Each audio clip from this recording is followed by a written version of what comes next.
دعوت کی جاتی ہیں ان کے سامنے ہماری ایسی آیتیں جن کا مطلب واضح ہے، تو کہتے ہیں وہ لوگ جو نہیں یقین رکھتے ہماری ملاقات پر، لے آئیے قرآن اس کے علاوہ یا تبدیل کر دیجئے اس کو۔ فرما دیجئے اے محمد کریم صلی اللہ علیہ وسلم، نہیں ہے مناسب میرے لیے یہ کہ تبدیل کروں میں اس کو اپنی طرف سے، نہیں پیروی کرتا میں مگر اسی چیز کی جو وحی کی جاتی ہے میری طرف۔ بے شک میں خوف کھاتا ہوں میں کہ اگر نافرمانی کی میں نے اپنے رب کی تو بڑے دن کے عذاب سے۔ سورہ یونس کی آیت نمبر 15 آپ حضرات کے سامنے پڑھی اور ترجمہ کیا ہے۔ انسانی فطرت اور انسان کا مزاج یہ ہے کہ وہ دین بھی وہ چاہتا ہے جو اس کا من پسند ہے۔ دین کے اندر بھی انسان اپنی خواہشات کی تکمیل چاہتا ہے کہ دین بھی ہو اور ساتھ ساتھ اپنی خواہشات اپنی تمنا کے مطابق ہو، جیسا میں چاہتا ہوں ویسا دین، کہ اللہ بھی راضی ہو اور شیطان بھی ناراض نہ ہو، اللہ تعالیٰ بھی راضی ہو اور نفس اور خواہش کی جو چاہت ہے وہ بھی پوری ہو۔ حضور صلی اللہ علیہ وسلم جب قرآن سناتے عرب والوں کو، چونکہ وہ بیچارے بت پرست تھے، شرک کے اندر ڈوبے ہوئے تھے، تو وہ کہتے تھے یہ قرآن جس کے اندر شرک کی مذمت ہے، ہمارے بتوں کی مذمت ہے، یہ نہ ہو، یہ نہ ہو۔ آپ اور کوئی قرآن لے آئیں جس میں یہ بات نہ ہو تو وہ ہمیں قبول ہے۔ جس کے اندر ہمارے بتوں کی مذمت ہو، ہمارے باپ دادے کے مذہب کی مذمت ہو، کفر کی مذمت ہو، شرک کی مذمت ہو، یہ قرآن ہمیں قبول نہیں۔ یا تو سارا ہی یہ ختم کر کے اور لے آئیے، یا کم از کم اس کا اتنا حصہ بدل دیجیے جتنے میں شرک کی، کفر کی، بت پرستی کی مذمت ہے، اتنے حصے میں ذرا چینجنگ کر دیجیے، تبدیلی کر دیجیے، اس میں کوئی ہمارے مزاج کی طبیعت کے مطابق بنا دیجیے، اتنا کر دی پھر ہم قبول کر لیں گے۔ تو حضور نبی کریم صلی اللہ علیہ وسلم نے فرمایا کہ یہ میرے بس میں نہیں ہے، میں نہیں کر سکتا۔ میرا کام صرف یہ ہے کہ اللہ کی طرف سے جو پیغام آئے میں وہی آگے پہنچاؤں، بس۔ اس لیے میں نے کل پر سوال کیا تھا کہ نبی دین سناتا ہے، بتاتا ہے، نبی دین بناتا نہیں ہے۔ اور قیامت تک علماء جو نائبین نبی ہیں، نبیوں کے وارث ہیں علماء، یہ بھی دین سناتے ہیں، دین بتاتے ہیں، دین بناتے نہیں ہیں۔ کوئی مولوی فتویٰ دے دے یہ کتے کے بارے میں کہ یہ بکری ہے لہذا حلال ہے، کتے کو مولوی بکری کہے کہ لوگوں کو کہے کہ بھی حلال ہے، تو کیا کوئی مان لے گا کہ بھی یہ کتا نہیں ہے، مولوی کہہ رہا ہے بکری ہے، بکری ہے؟ کوئی بھی نہیں مانے گا۔ ہر ایک کہے گا بھی سارے مولوی کتے کو بکری کہیں تب بھی کتا کتا رہے گا، کتا مولویوں کے بکری کہنے سے بکری نہیں بنے گا۔ جب یہ مسئلہ ہے تو دین کے بارے میں پھر ہم یہ کیوں کہتے ہیں کہ جی بس غصے میں اتنی طلاقیں دے دی تھیں، اب مولوی سے بچوں کسی طریقے سے فتویٰ دے دو بس۔ اب طلاقیں بھی دے دی، 3 دے دی، 4 دے دی، 5 دے دی، 6 دے دی، پتہ نہیں کتنی دے دی، پھر بعد میں کہتا ہے کوئی مولوی سے شیعہ ہو، سنی ہو، مقلد ہو، غیر مقلد ہو، بریلوی ہو، دیوبندی ہو، تھوڑا پڑھا زیادہ، بس کوئی مولوی لکھ دے کہ نہیں جی تیرے لیے یہ حلال ہے،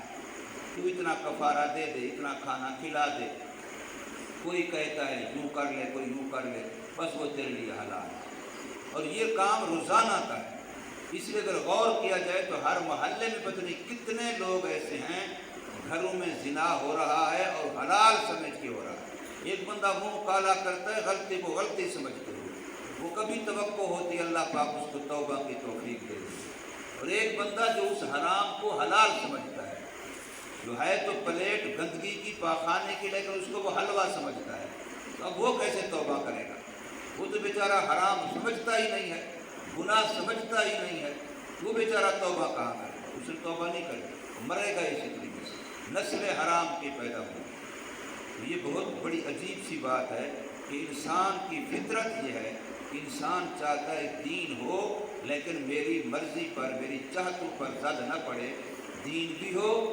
اللہ بھی راضی رہے، یعنی نماز پڑھتا ہے تو اس میں بھی چاہتا ہے میری مرضی والی نماز، چاہوں تو پڑھ لوں، نہ چاہوں تو نہ پڑھوں، چاہوں تو وقت پہ پڑھوں، چاہوں تو بے وقت پڑھ لوں، چاہوں تو جماعت سے پڑھوں، چاہوں تو اکیلے پڑھ لوں، چاہوں تو گھر میں پڑھوں، چاہوں تو مسجد میں پڑھوں، یعنی جیسے میری مرضی ہو نماز بھی ویسی ہو۔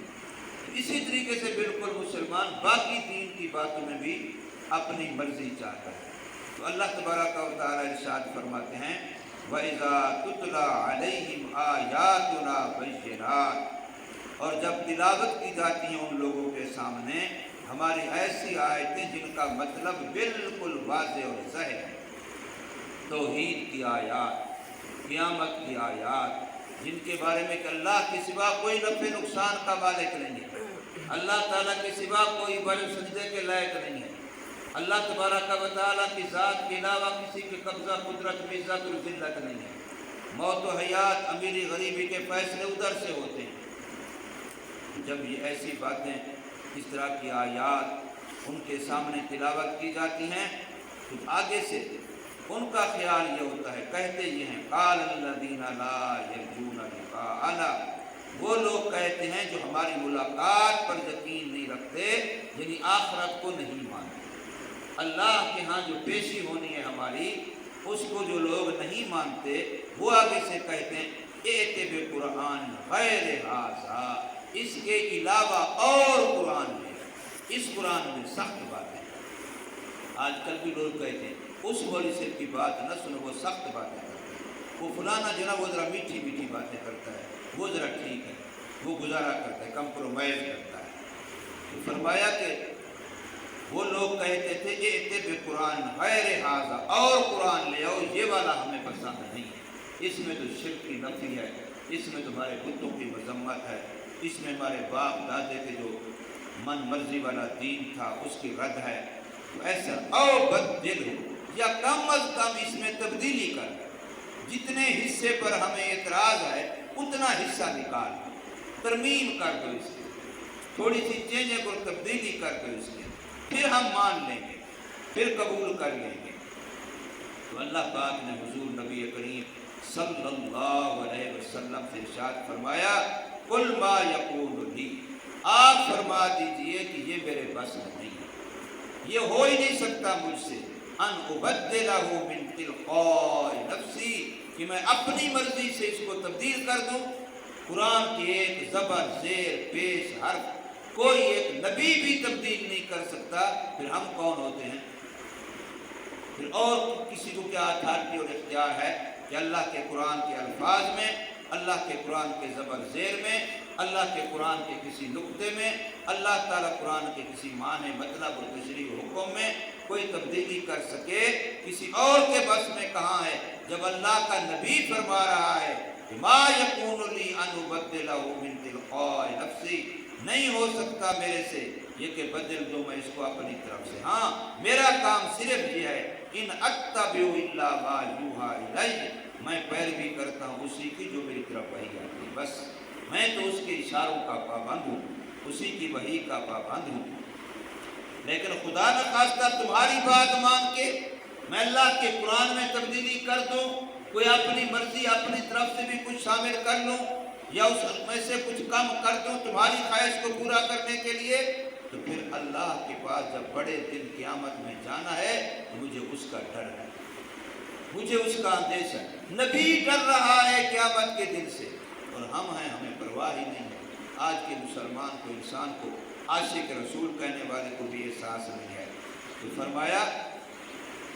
کہ انی اخاف ان عصیت، بے شک میں ڈر اور خوف محسوس کرتا ہوں، اندیشہ ہے مجھے، ان عصیت ربی، اگر میں نے اپنے رب کی نافرمانی کی، اگر میں نے اپنے رب کی مخالفت کی، اگر میں نے اپنے رب کا حکم توڑا، میں نے دین قرآن کے اندر اپنی منمانی کی، تو مجھے ڈر ہے عذاب یوم عظیم، بڑے دن کے عذاب، کہ اس دن کے عذاب سے مجھے بھی ڈر لگتا ہے۔ جب اللہ کے نبی کو ڈر لگتا ہے تو ہم کس بات کی بولی ہیں، ہم کس کھاتے میں ہیں، ہمیں کتنا ڈرنا چاہیے۔ اللہ تبارک و تعالیٰ ہمیں سمجھ نصیب فرمائے، عمل کی توفیق دے۔ الحمد